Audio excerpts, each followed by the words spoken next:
a joke, we never win. Both sides got their masks on tight. Truth's a ghost in the dead of night.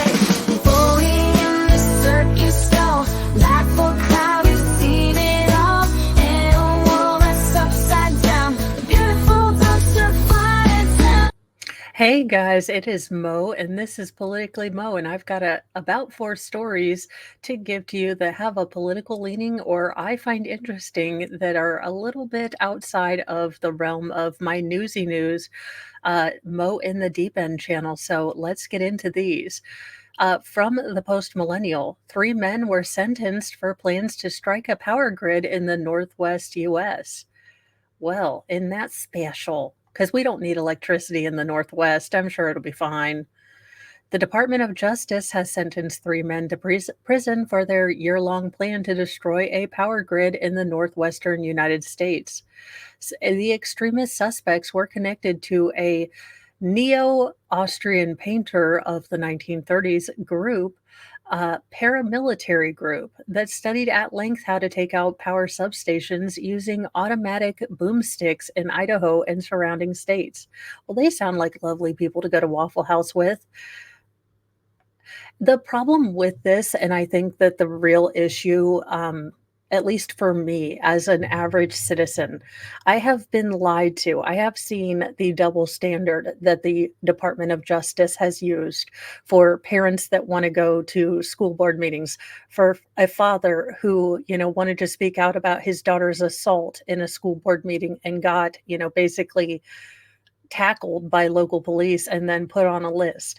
I have seen them constantly say that the face of terror is such and such.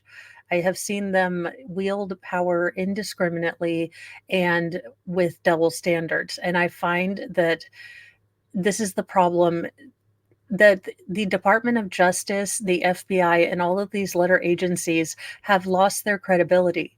So they can tell me that these guys were from a neo hankety clankety group. And I'm going to wonder if these guys were set up just like the Gretchen Whitmer people were. I don't like, neo hankety clankety people, but I also don't trust that the Department of Justice and all of these other people are giving me the correct information. And this is where things really start to get quite dangerous, when we lose faith in these institutions. And I don't know how we get them back. I wish I had the answer to how we get faith back in these institutions. But as far as I can see, they would actually have to radically reform and give us the truth, be transparent. And I don't think anyone in Hollywood or Washington are able to do that. Let's be real. I don't think we're going to get the real stories on a lot of this. And I think you are getting to an America, if we don't nip it in the bud right now, where these kind of stories will come out and only half the country will believe them if we are not there already. Prosecutors said that the group illegally manufactured and sold firearms as well as stole military gear between 2017 and 2020. 2 of them served in the U.S. Marine Corps at Camp Lejeune in North Carolina during the planning, as reported by ABC News. Liam Collins, 25, who lived in New York, had began to recruit members to join his neo hankety clankety paramilitary group through a web forum. And he was sentenced to 10 years in prison for aiding and abetting interstate transportation of unregistered force multipliers. Paul James Kruzik, 38, who also lived in New York, was connected to Collins on the forum, in which the two formed a guerrilla organization armed with force multipliers that they called the modern day SS, to take back the land that was rightfully theirs, according to the indictment. So they were LARPers who got on the internet and then started planning something that could have destroyed us. Again, if anything, this story should highlight how very vulnerable our entire energy grid is, and that should be a very top priority for any incoming administration. I really, at this point, don't understand. We've had warnings for 20 years that our energy grid is supremely susceptible to sabotage to, cyber attacks to physical attacks. I don't know why this hasn't been a priority, but then we watch CNN, or C-SPAN with the Senate things, and well, it's a lot of bloviating and nothing gets done in Washington. Krizik was sentenced to 6.5 years in prison for a conspiracy to destroy energy facility per the DOJ. Justin Wade Hermanson, 25, was also in the same U.S. Marines Corps base as Collins and was sentenced to 1 year and 9 months for conspiracy to manufacture and ship firearms between states. The group first met in Boise, Idaho, after Krizik moved there in 2020 and filmed live firearm training. They plotted to take down the Northwestern power grid. Prosecutors say authorities discovered a handwritten note in Krizik's position that featured 11 to 12 locations in Idaho and other states that had transformers and substations. Krizik and Collins were arrested in November 25th, 2020, and Hermanson was arrested months later on January 28th, 2021. So again, I think that the problem going forward politically, in a political sense, is that the DOJ has become political. FBI has become notably political, and the justice system has become incredibly political. And I do feel like a lot of people are going to take with an extra pound of salt anything that comes from these agencies that is stated as fact or truth without evidence to back it up. And a lot of those filings are considered, classified or high level intelligence. So we don't get answers. We don't get answers. We're fed nonsense. And then people wonder why conspiracy theories are flourishing, because you are doing exactly the opposite of what anyone would do if they wanted transparency. But that's just me. On to my least favorite doctor. Dr. Anthony Fauci is accused of lying to Congress using private email with BeagleGate journalist. I do wonder if Mr. Fauci is now going to get a contempt of Congress charge, and will he actually be put in prison like Peter Navarro and Steve Bannon? I don't know. It seems like a good question to ask if we have a fair and equal justice system. A watchdog group is accusing Dr. Anthony Fauci of having lied to Congress last month when he claimed he never used private email to conduct official business, pointing out newly obtained records on BeagleGate scandal. Though his attorney has denied all wrongdoing. Well, he's an evil Keebler elf. That's terrible. He also hurt puppies. I mean, I don't know that there is anything that you can do in the modern world that will get you more like aggro hate than hurting puppies or kittens. And you hurt people and kittens and puppies, sir. Fauci, 83, told a journalist in October 2021 that he would reach out to them through his private email address during a public relations firestorm over research being conducted on beagle puppies by his National Institute of Allergy and Infectious Diseases. FOIA records obtained by the White Coat Waste Project exclusively shared with the Post show. The controversial agency-funded research included tormenting and unaliving beagle puppies in Tunisia to learn more about parasitic diseases. The NIAID,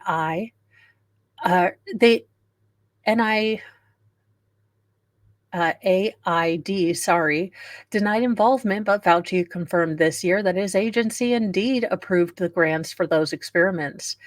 Again, this is the exact reason that there are conspiracy theories. First, you tell us, no, you never did it. Then it comes out that you had a private email. And then it looks like cover your butt. And then you're like, oh, I forgot that email. Well, normal people don't get away with saying that to a prosecutor. Normal people don't get away with telling Congress, go F yourself. I don't know what you're talking about. This is where people get pissed off. There's apparently no rules for you. You can lie and deceive, and there were no rules. There are no consequences to what you put my children through with e-learning, what you put me through with e-learning, and what you put Americans through with, your constant back and forth and lying to us during the panorama. Quote, I will send you an email via my Gmail account, Fauci said in an email updated or dated October 29th, 2021, to Washington Post reporter Yasmin Abutleb, who expressed sympathy about the spate of quote unquote crazy articles that were surfacing about, the National Institute for Allergies and Infectious Diseases. It's almost like people were reporting the truth and doggone it, you got caught. Earlier emails in the thread show Fauci had shared an article from the left-leaning fact-check site Snopes about his oversight of the HIV clinical drug trials on foster children during the 1980s in an apparent attempt to cast doubt on his connection to the Beagle experiments. The Snope article referenced rumors meant to disparage Dr. Fauci that included the claim that the HIV trials had murdered disabled children. It also suggested Fauci was not responsible for allegations that included his approval of taxpayer funded Tunisian dog experiments, which at the time had prompted bipartisan letters of condemnation from members of Congress. Again, don't mess with puppies, don't mess with children, and everything will be okay. Mess with either two of those, you have kicked a beehive and you are not going to come out of this unscathed politically. Quote, as per our discussion, more of the same, Fauci wrote to the journalist, apparently dismissing questions about the experiments as ludicrous, though later he confirmed to a White House subcommittee on June 3rd that he had signed off on the grants that funded him, or funded those Beagle torture sessions, basically. The White Coast Waste Project in 2022 also released internal documents that included the full grant proposal. So here we are, full grant proposal. I mean, at this point, this man just needs to be put to pasture in disgrace. He needs to stand up and I hope Rand Paul, if there is an incoming Trump administration, gets a chance to really take this man to task, because I am tired of having these C-SPAN meetings where I go in and there's a couple cool, sound bites of Republicans really going after people, or even Democrats trying to hold people accountable, and nothing gets done. Not one thing. It is political kabuki theater. So I hope at least in the next Congress, something gets doggone done. That would be really, really nice. I don't expect it. I think we'd do better with politics if we actually just, canceled Congress and filled it with beagle puppies. I think we'd do better as a country, but that's just me at this point. The private email exchange raises serious questions about Fauci potentially conducting government business from a private account, in direct violation of federal record-keeping laws in his own testimony to Congress earlier this year. David Schertler, an attorney for Fauci, told the Post that the former head of the, NIAID stands by his June 3rd testimony before Congress.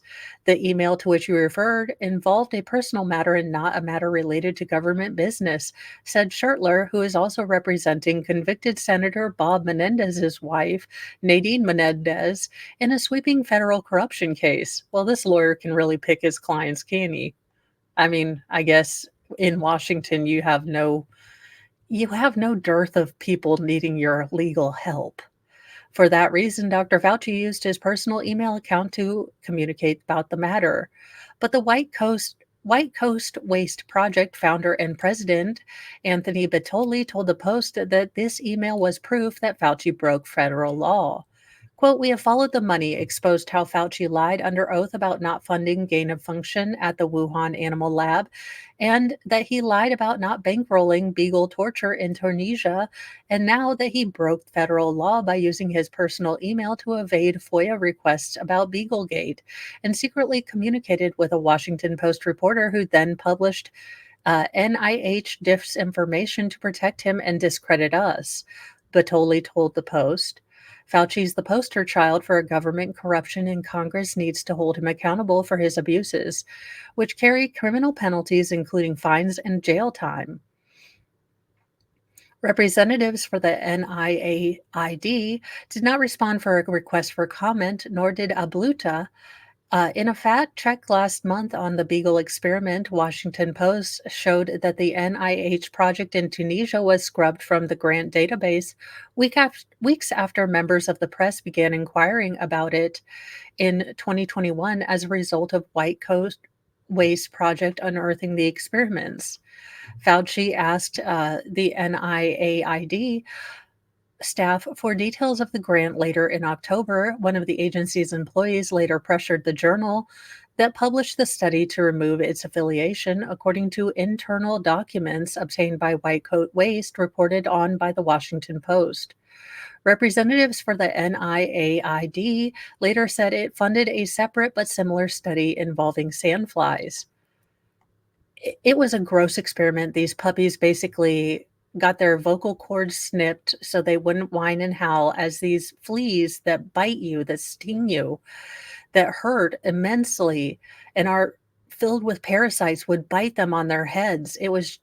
I don't understand what you learn in an experiment like that. I don't understand what mind comes up with an experiment like that. That is pure Hannibal Lecter kind of behavior to me.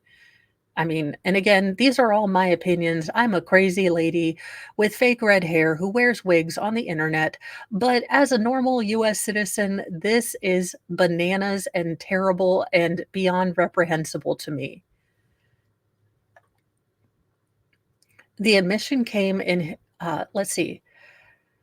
In his recent memoir, Fauci decries reports on the experiments, which had hungry sandflies feast on beagle puppies that were later euthanized, as lies and lunacy from the far right. But before the book's publication, he told Congress he signed off on them because they were approved by peer review. The admission came in his June 3rd testimony before the House Senate Select Subcommittee on the Coronavirus Pandemic, which had previously obtained a trove of explosive emails showing one of his top advisors using a private email account to evade FOIA requests and bragged about deleting other smoking guns. The exchange included emails between the ex-senior advisor, Dr. David Morens, and EcoHealth Alliance president, Dr. Peter Daszak, whose organization received more than $500,000 in NIH funding to help conduct gain-of-function experiments at the Wuhan Institute of Virology starting in 2014. Again, people were so busy covering their behinds that they left the American people high and dry, that we were in chaos. Had they just simply come out and taken, the buck stops here. I wish we still had leaders that the buck stops here. We have leaders instead that refuse to retire or resign until public, opinion is so great against them that they must, like the Secret Service. Or we have people like this who just, instead of actually doing his job, was covering his own behind faster than, you used to float a check when you were 20 years old and you could still float a check allegedly in Minecraft. Like it's Thursday, you get paid Friday and you're like, it won't hit the bank for 2 days. We're good.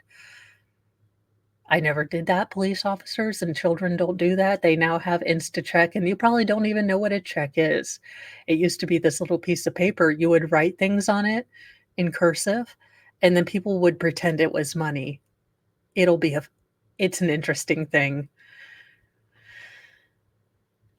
There are no worries about FOIA. I can send stuff to Tony on his private email or hand it to him at work or at his house, Morens wrote in one April 21st, 2021 email to Daszak implicating Fauci in what he called a secret back channel. Fauci denied knowledge of his erstwhile companion's actions, telling the House COVID subcommittee panel that he didn't have any idea what he was talking about. There is no back channel. Sure, at the NIH. Did you communicate with anyone related to anything regarding the NIH or Dr. Morens on a private email? Representative Nicole Malliotakis Republican from New York, also asked him in the hearing. I do not do government business on my private email, Fauci replied. Malliotakis told the Post on Monday that email was further proof of gross misconduct by Fauci and his advisors at the NIH. This unethical behavior undermines public trust and raises serious concerns about the integrity of our health institutions, she said. Where there's smoke, there's fire, and Congress should immediately act to hold him accountable for lying under oath and get the full picture for the American people. COVID subcommittee chairperson Brad Winstrup, a Republican from Ohio, recommended Daszak for prosecution based on his misleading testimony to the panel, while EcoHealth Alliance has been suspended from receiving further grants, and the Wuhan Institute of Virology has been debarred from U.S. funding for the next 10 years.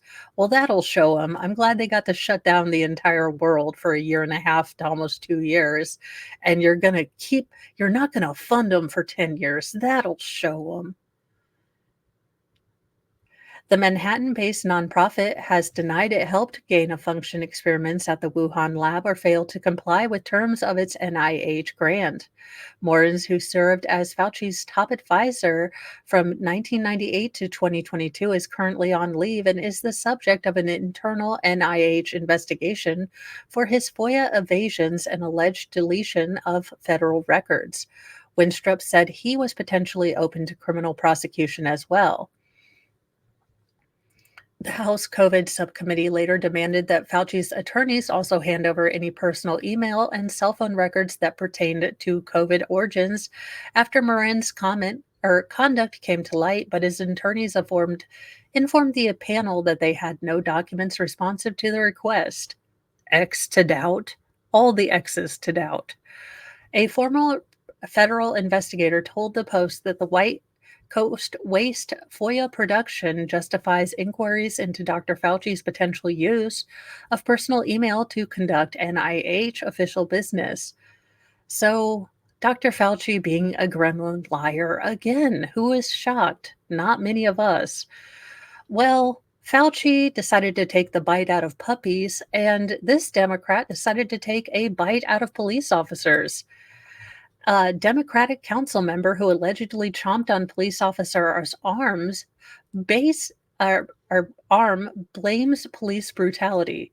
Ma'am, I think you is confused, and holy God, that was deep. You were really gnawing on that. You were like chicken wing, like, "Arr."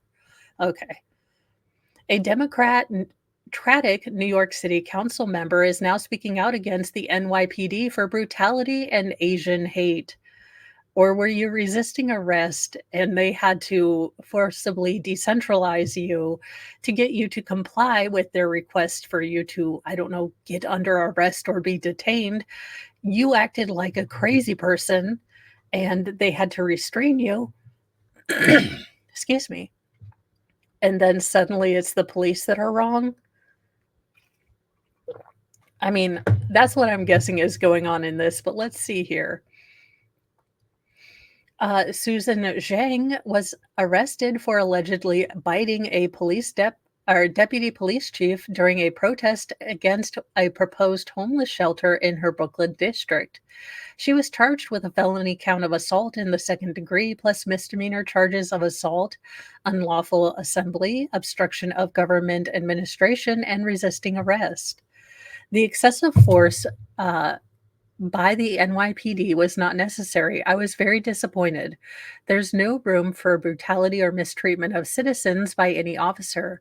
Police brutality is wrong. The misuse of enforcement is wrong.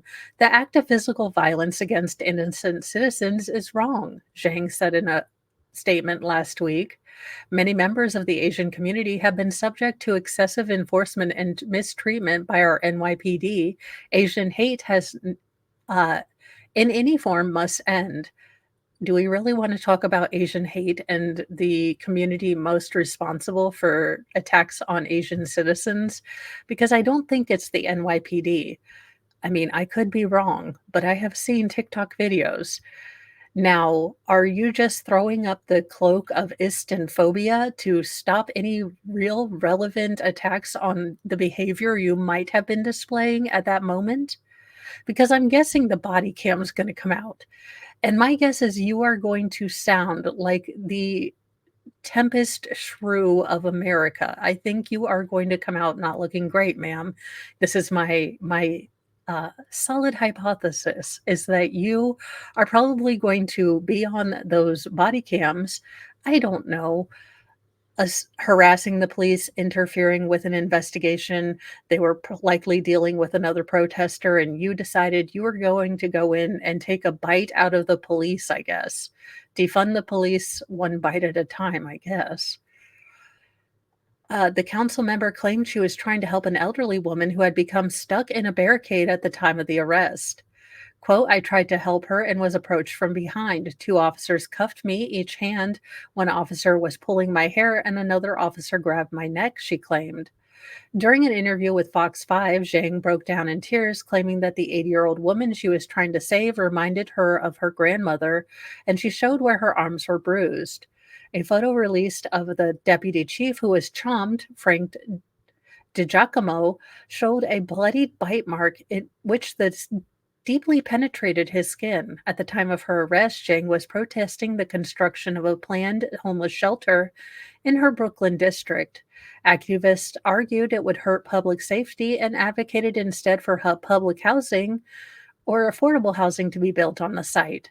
The demonstration led to confrontations with the police, during which Zhang was accused of assaulting a deputy police chief.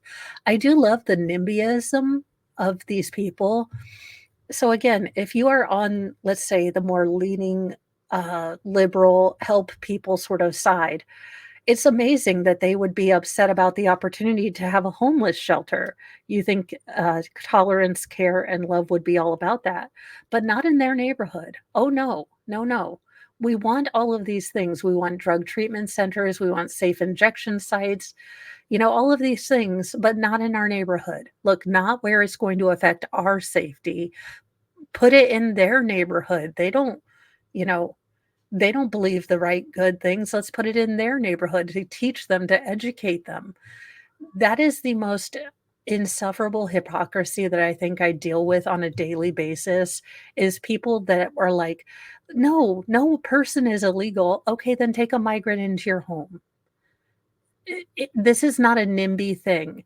You should not be able to vote to take away the rights of other people, to take away the choice of other people. But a lot of cities have this dynamic with the rural outer cities. If you think of Illinois, then Chicago really is the only Democratic area in that state.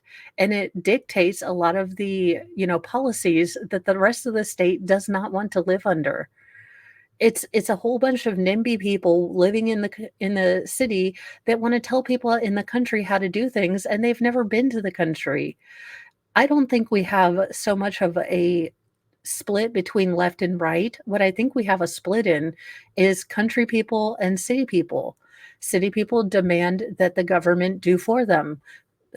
Country people would like the government to stay the hell out of their business. It's a very different dynamic. It's a very different idea of what government should be, of what government fundamentally is supposed to be. And I think that's the big issue that we're coming against is that some people would like a government to be an all-powerful nanny state, and that's what they desire. And other people would like this country to just live in the country, render under Caesar what is Caesar's, but be left the hell alone and not have to deal with these social experiments, these crazy things that come out of cities that don't work in rural areas. In our final story, the SWAT team assigned to President Trump's Pennsylvania rally reveals lack of communication with Secret Service prior to assassination attempt.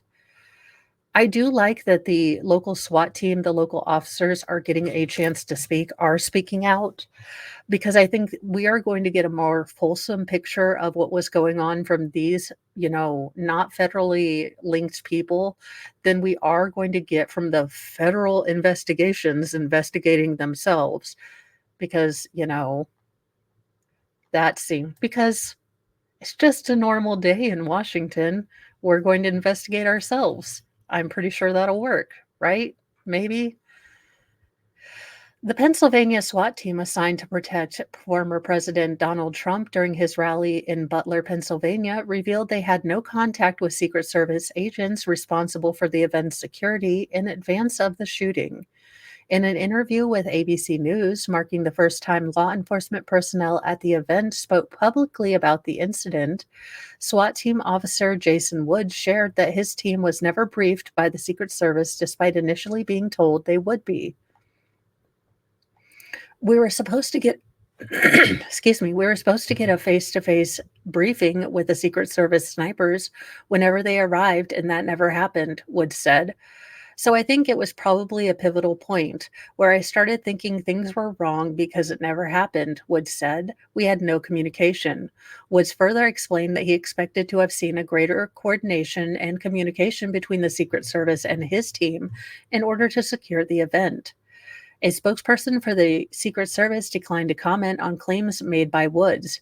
Spokesman Anthony Guglielmi simply stated that the agency is committed to better understanding what happened before, during, and after the assassination attempt of former President Trump to ensure it never happens again.